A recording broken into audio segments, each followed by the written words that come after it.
Hi, it's Greg Dwyer. Welcome back to Mindful Conversations After Hours. My guest today is Audrey Carlson. We're continuing a mindful conversation. We're continuing a conversation about lost and also hope and love. Audrey, thanks for being back on the broadcast.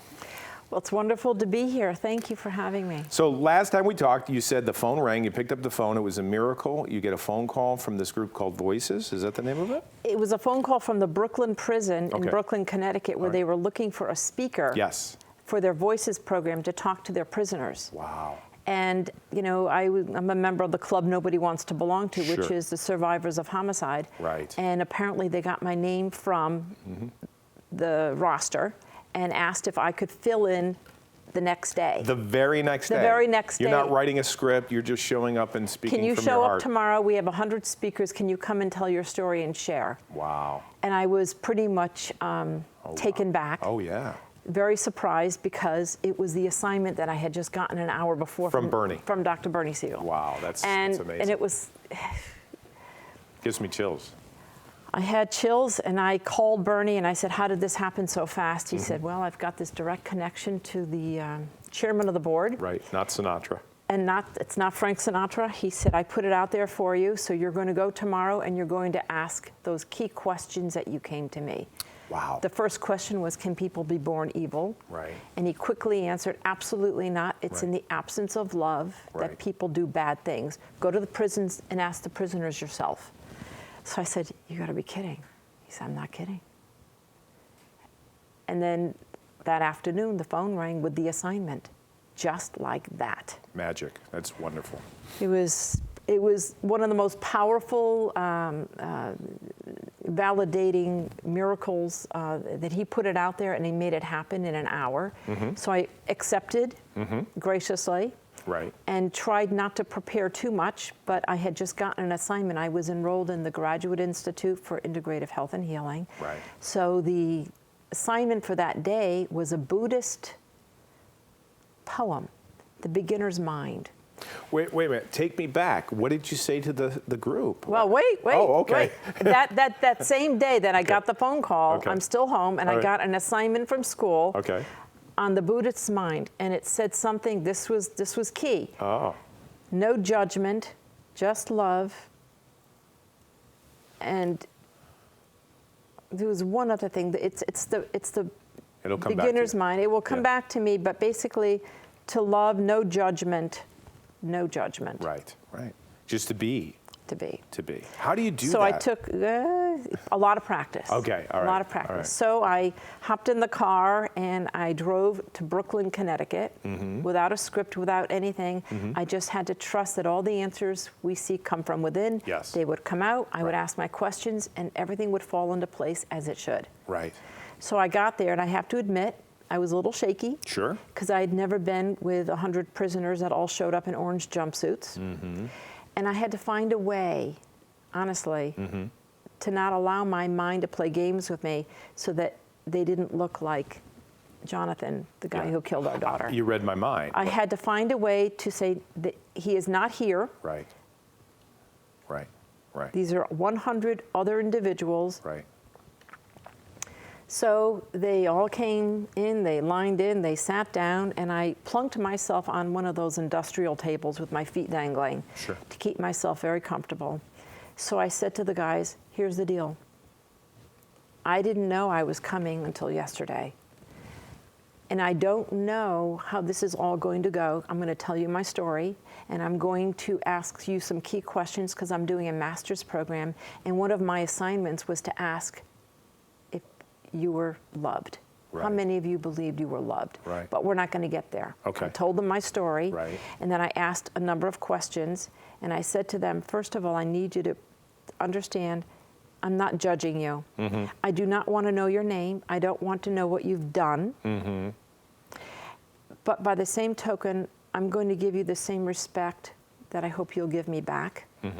And because I'm going to ask questions, I'm also smart enough to know that maybe some of you don't know what the truth really is. Well, that's profound. How did you come up with that? I don't know. Okay, it just came from within. It just poured out of me. Okay. Because a lot of them may not know what the truth is. Sure, or they're in denial, right, maybe? So the first question I said to them was, how many of you have children? Of the 100, 50 hands went up. Then I said, how many of you love your children? All hands went up. How many of your children love you back? Not all the hands Okay, sure. came up. Okay. And then I said, well, how many of you are in a program of rehabilitation in learning to find your way? And not as many hands went up. And then I said, well, our legacy is our love. And at the end of the day, how do you want to be remembered? How do you want your children, how do you want to be remembered? Sure, that's a profound question. So if you want to be remembered in a loving way, it would make sense that you would want to find your way and take advantage of whatever programs they offer you here, because you can find your way. So I said, how many of you believe you were loved? Out of the 100, the hands went up and down, and only a handful went up. What do you mean they went up and down? They kept putting their hands up and down. They weren't sure how to answer the question because they didn't, I don't think they've really asked themselves that question. It's a great question. How many of you really, truly believe from within that you are loved? And they weren't sure how to answer that question. Okay. So only a handful of hands went up. So what do you think, 10%, 5%? Less than 10. Less than 10, okay. All right. So it started to give me validation that Bernie Siegel was right. In the absence of love, bad things happen, There you go. and they weren't loved. Right, right. Well, I know stories of babies in other countries where they weren't picked up and they died. You know, That's there's right. been studies about that. Right. So, yeah. So after I left that day with some answers to my questions, and a few days later, a big manila envelope showed up at my house with thank you notes and inviting me back to come back and talk more about this love stuff. From the prisoners. That's amazing. So I spent some more time with them and learned as much as I could, and we got to know each other. And then Bernie said, it's enough. Your next assignment is to go to the pastoral counseling program and find a new word for forgiveness, because I needed a new word. So that being said, the word that I came up with the help of a counselor, I was working with a counselor with post-traumatic syndrome. I couldn't breathe. I had severe anxiety. Oh, sure. So I learned how to breathe in what I need and breathe out what I need to get rid of to the count of 6. Okay. And with a lot of very deliberate thinking and pausing and basically visual. Right. I would project how I wanted my day to play out and the emotions I wanted to attach to it with breathing in and breathing out. So that being said, I found a way to breathe in love and breathe out what I need to get rid of. And by doing that, with the breathing, because the answers come from within, Right. it came to me. What was it? Letting go. It's a Okay. Buddhist concept. If you breathe in, so I took a deep breath and I imagined I put Jonathan into this big bubble. And I said to God, if we are all your children, I'm giving him back to you. Letting go. I gave him to God and I said, he's yours, whatever you choose to do. And I let him go. And it began the healing process. And it was very powerful, and it's what I've done in my whole life with people that come into my life for whatever reason. You know, you vote people off the island. You can vote them off the island, or you can give them to God. So are you saying that people have come into your life, they stayed for a while, and then for some reason... For whatever reason... They don't stay.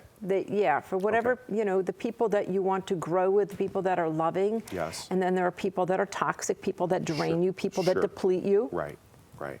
And you don't want anything to do with them. Right. Right? Or you grow and you're different, or You go in change. different directions. You know, it's like anything else. So this is what I've taught people. So then Bernie invited me to one of his workshops, and it was in Simsbury. Oh. And he invited me, it was one of his books, The Art of Healing, where you draw pictures, and in these pictures you give individuals crayons, and they draw a picture of themselves individually, and then a picture of themselves with their respective family. Oh, sure. It's like art therapy. Art therapy. Yeah, we had somebody on talk about that. Yeah. So we did the art therapy and we drew the pictures, and it was really powerful. Yeah. You learn a lot about yourself. Oh, yeah. So this Yeah. is when the magic started to happen. Okay. So the room was full and it was high energy, and you could feel all this stuff going on, the vibrations, like it was terrific. And then there was this guy across the room, and he had this giant smile. And I don't know, I guess I just went over to him because my mother never told me not to talk to strangers. Ah, that's great. So I walked over to this guy, and I said, gosh, I said, I love your face, I love your smile. Who are you? He said, my name's Lionel Ketchy, and I'm one of Bernie's best friends. Oh. And I said, what do you do? I need to know you. Yeah. He said, well, I have a happiness club. Oh, that's wonderful. That's so wonderful. So I said, what do you mean you have a happiness club? He says, yeah. He says, we're global. I said, what do you mean? I said, I want to be a member. How do I do this? He said, you just did. You joined. Just like that. That's an easy initiation. He says, you just show up. Wow. I said, well, where do I go? He says, we're in Fairfield and Woodbridge and Bridgeport and Clinton and Gilt. We're all over. He says, come to Fairfield, come to my meetings, and you'll see. So I started to go to his meetings, and I brought my husband with me because he was struggling with depression and struggling, and we did a program on how to choose to be happy. So I met all these wonderful we had to sign a happiness agreement. Which is what? What does that mean? Well, I'll get you a copy. It's a happiness agreement that how to choose to be happy. Okay.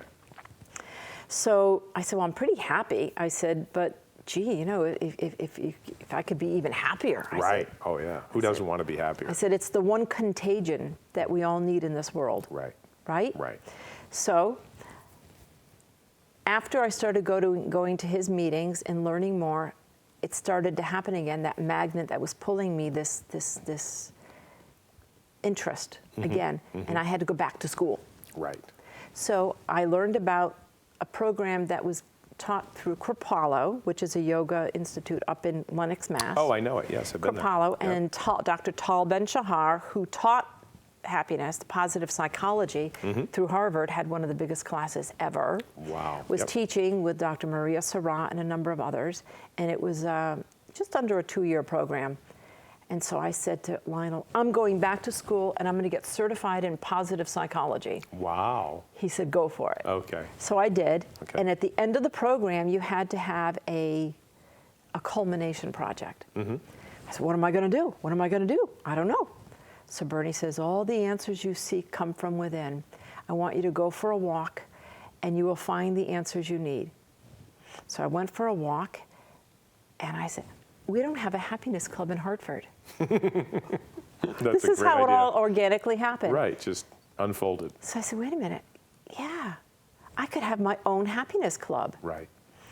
So 5 years ago this spring, I had to come up with a plan and a culmination project, and I went to all the different libraries where they're generally held. Yes. And I learned that in Newington, where I live, they could only offer every other week. And I said, well, that's not going to work. Every other month, excuse me. Every other month, right. I said, well, that's not going to work. You're only going to be half happy. You need 12 sessions. Right, Yeah, right. yeah. So I work on Woodland Street in a dental practice, and across the street is the Town and County Club, and I had been watching all the activities been going on there for a long time. It's a lovely place. And everybody comes out happy. Yeah. So I walked over and I said, I want to have a happiness club meeting here. How do I become a member? Bam. That was it. So, and it's a beautiful venue. It's gorgeous. I loved it. And you can either be in the ballroom or you could be upstairs. We generally have 50 to 75 people on any given night. And if it's Bernie or someone of stature, you get 200. Wow. And you pack them in like sardines. Yeah, yeah. So and the speakers all land in my lap. I don't have to find anybody, they find me. They find you, like I found you. Yes, Yeah. we find each other. Yeah. And I'm booked through next July or August, That's amazing. which is terrific. That's wonderful. Yes. So the speakers are all on the concepts of positive psychology, Right. where it could be anything from the air you breathe to someone's personal, powerful, profound story, how they've navigated through life. Now I'm going to tell you an incredible next little portion here. Please. A speaker that I had 2 months ago was Alexia Bucums.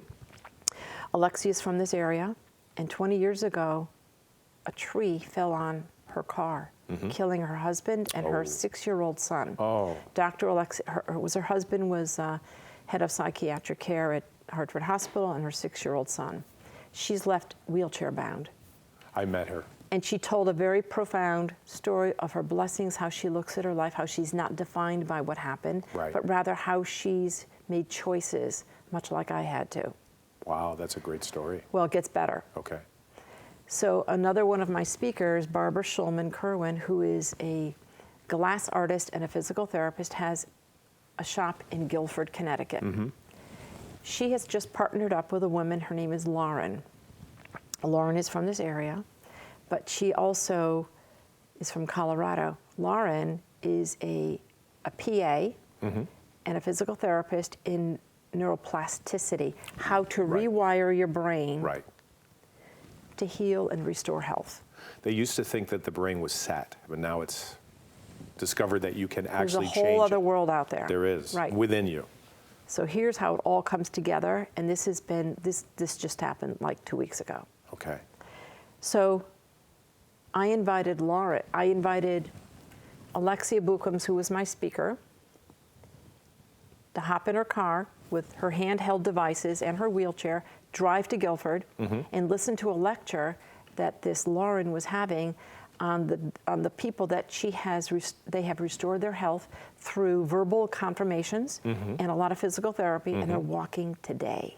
Just because they've changed their mind, or Because they've learned how to basically create a whole new map of neural pathways in their brains to use the words that they need, and a lot of physical therapy, faith and hope, and a lot of work to Right. walk again. It's not easy. Oh no, Okay. Right. but it's done. So we don't call these miracles. We call this the body naturally wants to heal itself. Right. And you give it a pathway to do it. So Alexia is going to be partnering up with Lauren to learn how to walk again. That's It gets amazing. better. Wow. There's more. How can it get better? I'm going to tell you wait. Okay. So I'm sharing this conversation with Lauren about Alexia, about her accident. And Lauren can hardly speak because she's totally blown out of the water. And she says to me, there are no coincidences. Guess what happened to me? 20 years ago, I was working as a PA, emergency PA at Hartford Hospital. And I was doing my thing, and I had to go in for my annual mammogram, and the results came out that put me into pure terror. I had stage 3 breast cancer. And I learned that I have to go through a lot of surgery, and I was scared to death. And I had nobody with me that day. Right. A very nice gentleman came out of his office and very kindly held my hand and said, the body naturally heals itself, and I need you to trust the process, and I need you to know you're going to be fine, but also you're going to do extraordinary things with your life. Was this a person or an It was angel? Alexia Bookums' husband, Dr. Bookums, head of psychiatric care. Wow. Wow. He spoke to Lauren. She survived, she flourished, she's fine.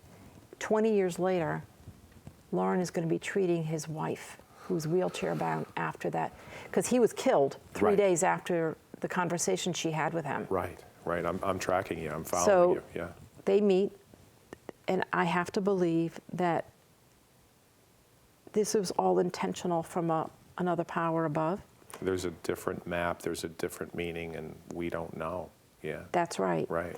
So the good news is that Alexia is going to find her way through this whole new program Wow. of a lot of work through neuroplasticity and a lot of physical therapy and a lot of learning how to use different verbiage. And she's going to walk again. Wow. So I have been working, so this program in Guilford is going to be open to people because Lauren is setting up a satellite office in Guilford to help people restore their health. So this is all through the Happiness Club. This is so the people amazing. that have come through the Happiness Club, the speakers and the people that I've met have changed my life, continue to grow, evolve in it. And just when you think you have learned how to love deeply, it gets better and more wonderful. And life has more meaning and more purpose. And we're all connected. Right. So these happiness clubs are all over, and for people that are listening, they need to know. Right. My happiness clubs meet the first Thursday of the month. in Hartford at the Town and County Club at hartfordhappinessclub.com. But if they go to the main website, the Happiness Club, they can go to Guilford or Clinton or Bridgeport. Dr. Tamarin works with people with bipolar and depression. There are meetings for seniors in Bridgeport. These are all free, and we're global. That's amazing. So there's so many resources out there for people that don't understand that they can make choices in their life. Right. And they can, little by little, just take a leap of faith. And even if they're not comfortable meeting new people, they could just come and sit and listen. Right. And walk away with nuggets. Right. So what's the next step for you? We literally have less than 5 minutes, and I know we haven't rehearsed this, right? We haven't rehearsed any of this. This is just spontaneous. Right. Do you want to do another episode? Do you want to do another half an hour? Do you want to talk about love, or do you want to wrap it up in the next 4 minutes? I'm going to give you the... Okay. What do you think? What do you think we should do? Well, I want to talk more about love, but I also want to be careful of your time. So what do you think? Well, we can wrap it up, and I can come back another time. How we do that? Yeah. And come back and talk about. Come back in the spring. Come back in the spring and do more, because there's a whole lot more to talk about. Okay. And the choices that people have. Right. But there is something very important that I do want to share. Okay, so I'll just give you a time mark. Go ahead. You've got the floor. I hope this is okay. No, go ahead. It's okay. It's public television. Okay. You can say whatever you want. Okay. A few months ago, I was in my town, and there were some women having conversation, having lunch, and they were very agitated and very aggravated, and they were talking about the political energy in the world. Oh, sure. And they were talking about how they wanted to have President Trump impeached and killed. Oh, okay. Which is not love, right? Right. Okay. And it caught me by surprise, and I said, with all due respect, I said, I had a choice 18 years ago to live with hatred, bitterness, and anger. And if I did, it would define me, and it would consume me. And that kind of energy spreads. And I had to make a decision to let go, and I gave him to God. And the best thing you could consider doing is, how do you want to be remembered? Do you want to be that person that a stranger walking across the street came by and listened to your hatred and your anger? Because this too shall pass. I can promise you, this too shall pass. That one constant in life we have, is change. Right. Nothing's going to stay the same. Exactly. I suggest that you let it go. Right. Put your faith out there. And consume yourself with love and happiness, and find another way to live your life instead of being consumed with talking about hatred and bitterness and having people killed, because this is not healthy. That's a profound message. And it's not just something... And it just came out of me, and I was like, it's who these are strangers on the street. This is who you are. So there's so much, we just met. It's crazy. We just met in January, right? So here it is, February. We've known each other for a month. Right. So here's what I get from you. You are 100% congruent. Who you are, what you say, what you believe is just so congruent. You have a lot of times speakers, or you've written a book, you're an author, you're doing all these things. I see great things happening for you. But most of all, what I see from you is love and congruency. So in the last minute that we have, and I do want you to come back in the spring because I want to hear more about this. How do people get a hold of you and join this happiness club? You could literally change their life. Can I give my cell phone out? You can give anything else you want, right, so whatever you want. If people want to reach me on the website, it's the Hartford Happiness Club, or they won't get me on the website, but my cell phone is there. It's 860-841. 5894, Audrey Carlson. Right. Anybody can call me, and I help people. Right. I help people navigate through grief, loss, trauma, and how to breathe again. Right. Right. And I'm happy to help people. Well, I'll tell you, because we're all connected. Yeah. Because no one's going to go through life without loss, failure, disappointment, and grief. Right. Well, I tell you, I came out to meet you to give a speech and a lecture. Yeah. And I want to tell you that you've changed my life. So, Audrey, thank you so much for being on the broadcast. Thank we'll have you back. Well, I hope we you. gave you something to think about. It's Greg Dwyer on Mindful Conversations. Mind yourself. We'll catch you next time. Thank you so much. This was...